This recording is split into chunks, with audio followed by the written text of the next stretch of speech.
আসসালামু আলাইকুম। Marriage care বিডির জটিল প্রশ্ন সহজ উত্তর সিরিজের ২য় পর্বে আমরা কথা বলবো পিএইচডি বা উচ্চশিক্ষা কি ভালো বিয়ের গ্যারান্টি দেয় কিনা। তো গত পর্বে আমরা আলোচনা করেছি টাকা থাকলেই দাম্পত্য সুখ নিশ্চিত কিনা। তো আজকের প্রশ্নটা একটু উচ্চশিক্ষার ব্যাপারে। কারণ সংক্ষিপ্ত এর উত্তরটা হলো যে না বা হ্যাঁ, এরকম হতে পারে। কারণ একটা বয়স ম্যাটার করে। কারণ আমাদের কাছে আমরা যে কথাগুলো আমি যে কথাগুলো বলছি এগুলো আমার টোটালি এক্সপেরিয়েন্স এর উপর বেস করে। আমার সঙ্গে প্রতিদিন যা ঘটছে সেগুলোই আমি বলার চেষ্টা করছি। তো আ কারণ এটা না কেন? কারণ আমার কাছে অনেকগুলা পাত্র-পাত্রী আছে যারা হচ্ছে পিএইচডি হোল্ডার বা একদম হায়ার এডুকেশন নিয়েছেন। অনেকে আছেন ডিভোর্স এবং অনেকের বিশেষ করে মেয়েদের ক্ষেত্রে অনেকের একটা নির্দিষ্ট বয়স পার হয়ে গেছে। উনারা বিয়ের জন্য পাত্র খুঁজছেন। তো উনারা ওনাদের যে রিকোয়ারমেন্ট সেই অনুযায়ী পাচ্ছেন না। ইভেন উনারা অনেক ডাউন এ নিচের দিকে যেতে চাচ্ছেন উনারা কোয়ালিফিকেশন এর চাইতে। তো এইটা বুঝা যায় যে আসলে আ একটা বয়সটা ম্যাটার করে সবসময় যে উচ্চশিক্ষাই করে এরকম না। কারণ উচ্চশিক্ষা আপনাকে জ্ঞানী করতে পারে। আপনাকে সমাজের জন্য অনেক গুরুত্বপূর্ণ করতে পারে। কিন্তু বিয়ের বাজারটা অন্যরকম।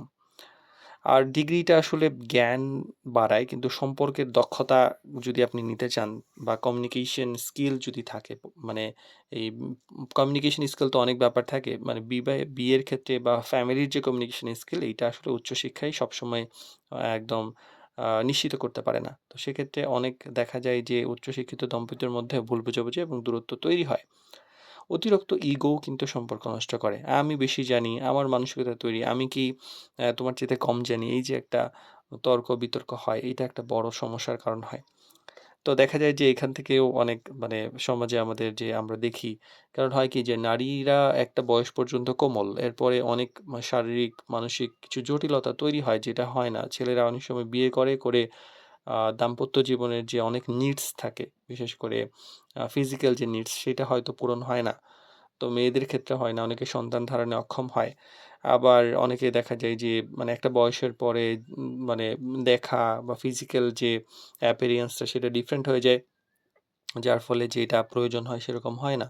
এটার ফলে দেখা যায় ডিভোর্স হয়ে যায়।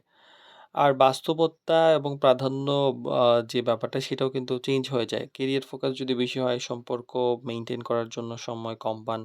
গবেষণা কাজের চাপে দেখা যায় যে পরিবারকে সময় দেওয়া যায় না।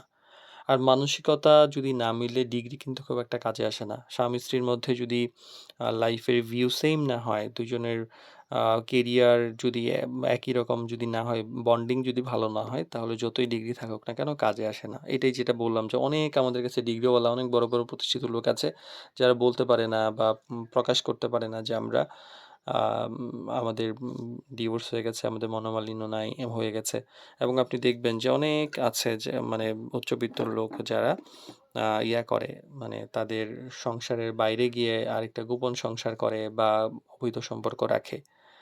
আর ভালো বিয়ের জন্য আসলে ভিন্ন স্কিল আসলে সম্মান, ধৈর্য, বোঝাপড়া এগুলাই আসল। মাঝারি শিক্ষিত দম্পতি কিন্তু সুন্দরভাবে সংসার চালাচ্ছেন। আমি বলছি না যে শিক্ষিত হওয়া যাবে না।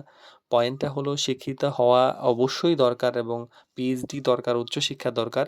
কিন্তু সেইটা বয়স মেনে বিয়ে করার পরে। আমরা বিয়ে করেও পিএইচডি নিতে পারি বা পিএইচডিটা যদি আমরা একটা নির্দিষ্ট বয়সের মধ্যে করে বিয়ে সম্পন্ন করতে পারি তাহলে দাম্পত্য জীবনে সুখ আসতে পারে। কারণ বিয়েটাও একটা জীবনের অনেক গুরুত্বপূর্ণ একটা অংশ। মানে যার যেরকম উদ্দেশ্য আরকি। যদি বিয়ে একটা গুরুত্বপূর্ণ উদ্দেশ্য থাকে তাহলে অবশ্যই সেটা সময় মতো করা উচিত। তাহলে অনেক জটিলতা এড়ানো সম্ভব।